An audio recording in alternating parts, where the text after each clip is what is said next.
This call came in as a third opinion. They had had two other companies work on it previously, and they'd really struggled. The last company they had, they ended up having several trips, and their final diagnosis was the evaporator had gotten oil logged, and they either needed to puncture a hole in the evaporator to drain it, or they were going to have to replace it.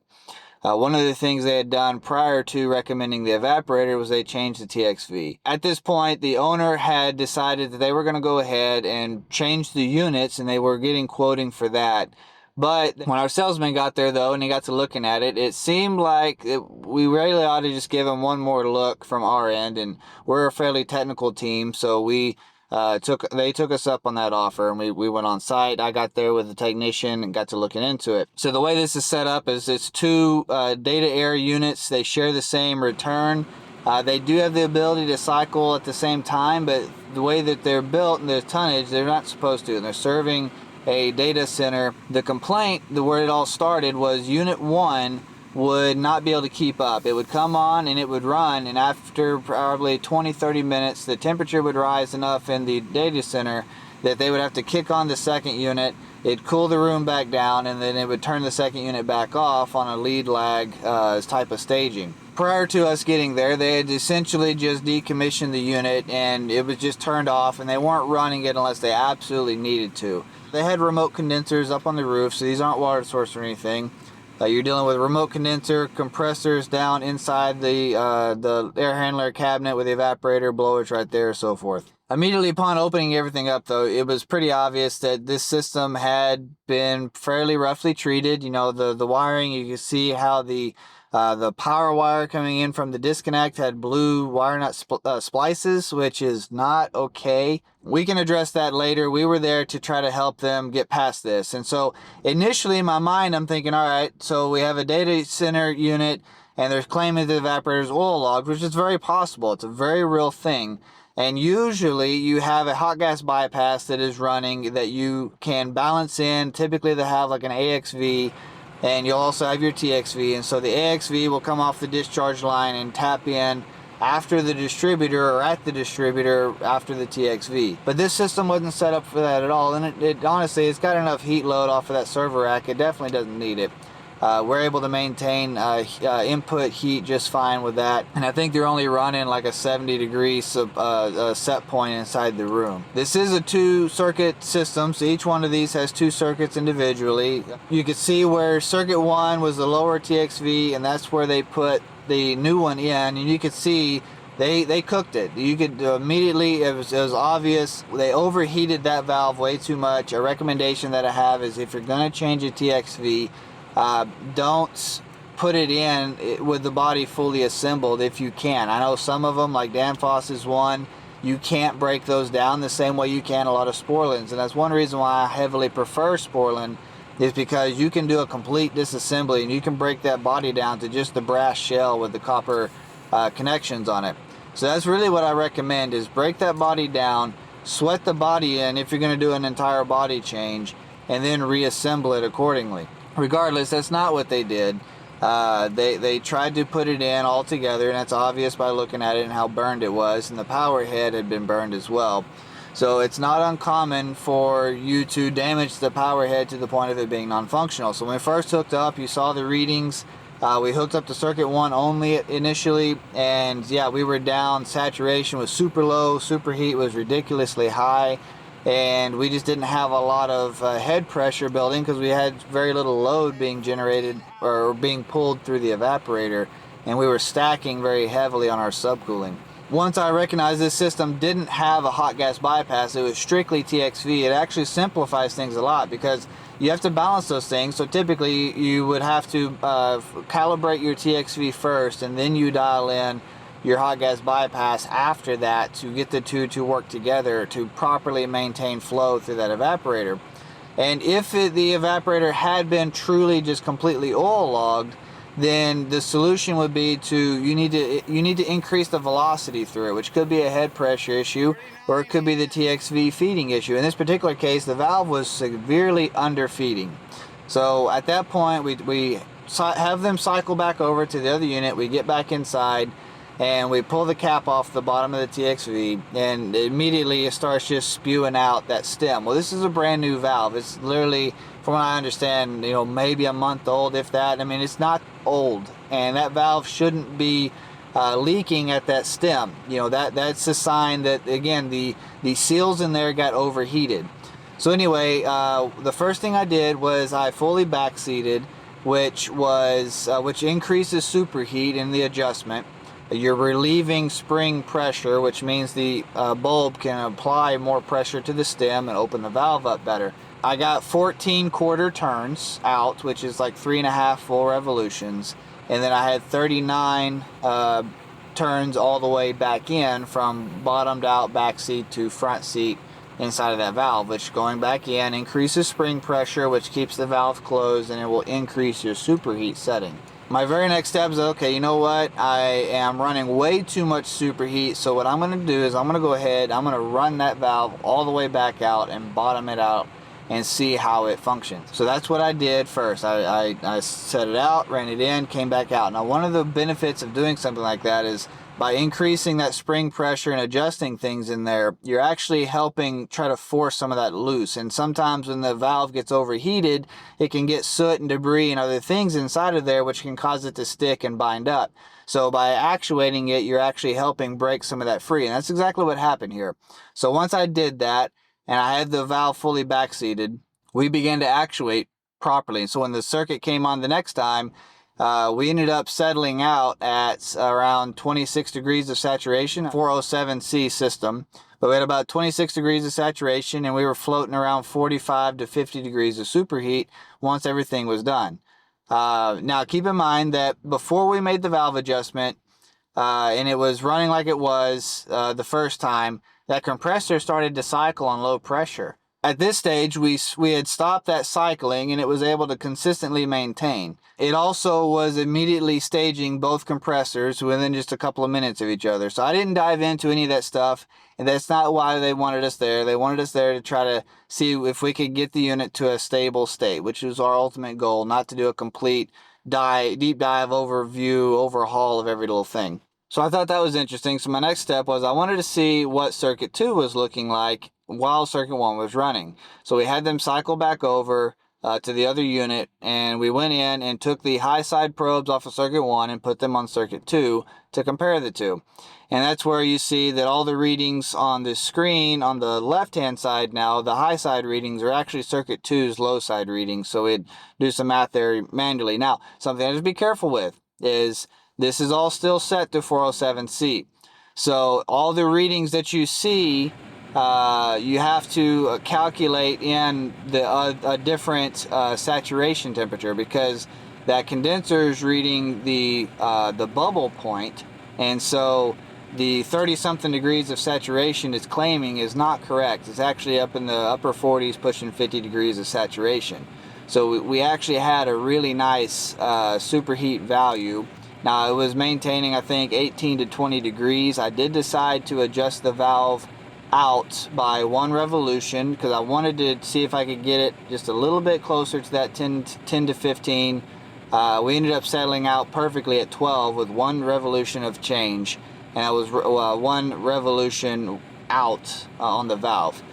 So I ended up leaving that alone, but something interesting happened. At first I thought, the compressor maybe didn't turn on or something wrong with the gauges, but I then realized that actually with me having that TXV on circuit 1 bottomed out, we were pushing 50 degrees of saturation, and we were flooding with a 47 degree suction temp. So we had -3 degrees of superheat, which I wouldn't have let it run for that long if I actually realized that. When we opened the panel, the compressor was sweating and the discharge was not very warm, but it was definitely running. So that's a good sign. That's exactly what it should have done. That tells me that, okay, we knocked something loose. So when we cycled it off and then back on that last time, between the off and on and the refrigerant flow and adjusting of the valve spring, we were able to really get some things moving inside of that housing of that TXV. So we went back in and adjusted the TXV 8 quarter turns in, so 2 full revolutions.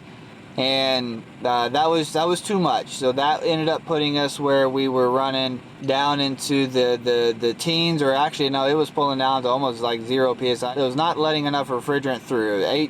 2 full revolutions was far too much for this damaged valve. Now, a properly functioning valve would not have been that dramatic with just 2 revolutions in, going from completely flooding the compressor like that to pumping the system down and running, ridiculously high 60, 70 degree superheat.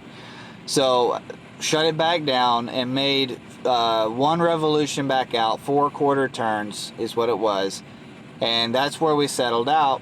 And so that's when I got the final readings. And one of the things that was very critical in this process was letting the system settle. I definitely think that some oil I think some oil was able to collect in this evaporator due to the lack of proper flow and the velocity of the refrigerant due to the valve underfeeding. But once I allowed that valve to start to feed better and it started to move more refrigerant through there at a proper velocity, it began to push whatever oil had started to stack in there out, and our numbers slowly increased and improved as it was able to run, which is what it was supposed to do. And that was ultimately my goal, was if we were stacking oil, that's how you get it out of there. You increase velocity, you get a little more volume through that coil, through the refrigerant, and you will move that oil where it needs to go. And that's how that oil got there to begin with, was improper velocity and refrigerant volume. At this stage, this is when we started to settle out at the 38 degrees of saturation on the evaporator side. Now, we had already finished our readings with circuit 2. I was very happy with it, so we moved everything back over to circuit 1, and now we're actually reading the high side on circuit 1. Now, this is discharge pressure at the condenser and liquid line temperature at the TXV. So you also have to account the pressure drop that would have been going up 2 stories to the roof to a remote condenser and then coming back down. So usually around maybe 20-30 psi of drop. So that would have left our actual subcooling somewhere between 15-20ish degrees or so once you calculate all the drops. Now, we didn't actually legitimately go calculate these things, but this are some pretty common just rule of thumbs that I was going off of to know that we had plenty of refrigerant charge. If anything, we may have been kind of overcharged, honestly, which doesn't surprise me. Having a low pressure issue like this, a lot of techs go to, especially somebody that's undertrained. You think, okay, I've got issues on my low side of the system. I've likely got a charge issue. Let me dump more refrigerant in there. Not surprised that it looks slightly overcharged, but it wasn't overcharged to the point that it wasn't able to function as it stood. So I left that alone. So with a 38 saturation, we were able to get down into the 30s on superheat. And I'm happy with that. And the customer even made a statement of, hey, looks like something's going right. It's maintaining temperature, because we had the unit running for 15 to 20 minutes at a time with each of these changes and adjustments. And the room wasn't climbing in temperature as they had previously saw. That's what they were used to seeing, is it wouldn't hold the room at temperature. It would immediately start climbing as soon as that unit tried to run by itself. So that's how they even knew we were making progress before I even told them what was going on. And I ended up having the unit, I killed the disconnect, cycled it down, and brought it back on, and made sure that I could get that TXV to maintain that upper 30s saturation with a mid 30s superheat consistently back to back. And it did exactly that. Now, and I presented this to the customer. I could have pushed it further by making more adjustments to that valve, but because of the damage it had taken, it was just too sporadic, right? So if I made another adjustment, it would have been 1 or 2 more quarter turns, and that would have been it. But I just didn't trust that valve enough to actually do something like that. So I left that completely alone, and I wanted to just leave it be, because what I don't want to do is push that valve and then end up causing constant flooding, and then they lose a compressor because it's flooding out because I was overzealous with my valve adjustments. So I'd rather them run a higher superheat, which a scroll is going to take better than most compressors. They will take a high superheat, and they'll just run a little warm, for a period of time. They know this isn't how it should stay. So I recommended we go in and just rebuild that TXV that's there. I don't think they need a new one. I don't think we need to do anything else. We just need to do a rebuild on what they currently have. We'll leave the body there, take it out. We'll make sure there's nothing wrong with the body when we get in there, but we need to put a new power head, put a new lower assembly in there, get new seals, and then just recalibrate that new valve to where it should have been the first time. And at that point, you've got a happy customer. You know, it was able to run for a significant period of time. It was maintaining temperature, wasn't dropping at all, wasn't having any of the issues. The compressor wasn't cycling, and that was part of the complaints, you know. And as we talked to the customer more, and after we had started to get some things resolved, you know, you get them to open up more as to what was happening. You know, we were getting the progress that they needed to have so that the system could function properly. Now we go into a phase of, you know, discussing with them, do they really need to replace these things? I don't think these units were that old. Honestly, I'd have to look back at the data tag and confirm all that, but I don't think they were that old. Granted, they're in pretty rough shape. They've had some fairly poor maintenance and service over time. I know the last contractor that was there prior to us hadn't worked for them for very long, I don't believe, but this problem started with the contractor before that, and that's what led to the last contractor that was working on it, which, since that didn't work out, that led to us. Big thank you to CSG Compressor Solutions Group for sponsoring this video, sponsoring this channel, and just being a great partner, loving this industry, loving the education, and just really taking the time to try to invest back into people. I appreciate their partnership and what they're doing for this trade. You can reach them through Houston Hermetics or American Hermetics based out of Dallas. They service the U.S. as a whole. They take good care of Texas in general. They're good people. Reach out to Jake over there. Links are in the description. I also did a compressor reman video featuring their shop. So if you want to see kind of what they've got, a little bit of behind the scenes, how they do things, go over there, check them out. They're really good people. Some final thoughts on this. I by no means want to harp or judge or anybody. But what this call does is it challenges me because it makes it very clear that we need much heavier education. It's very possible that the old TXV could have been bad and they needed to replace that TXV. But how they replaced it was not okay. You know, that's not a good way. You can't leave something in that condition.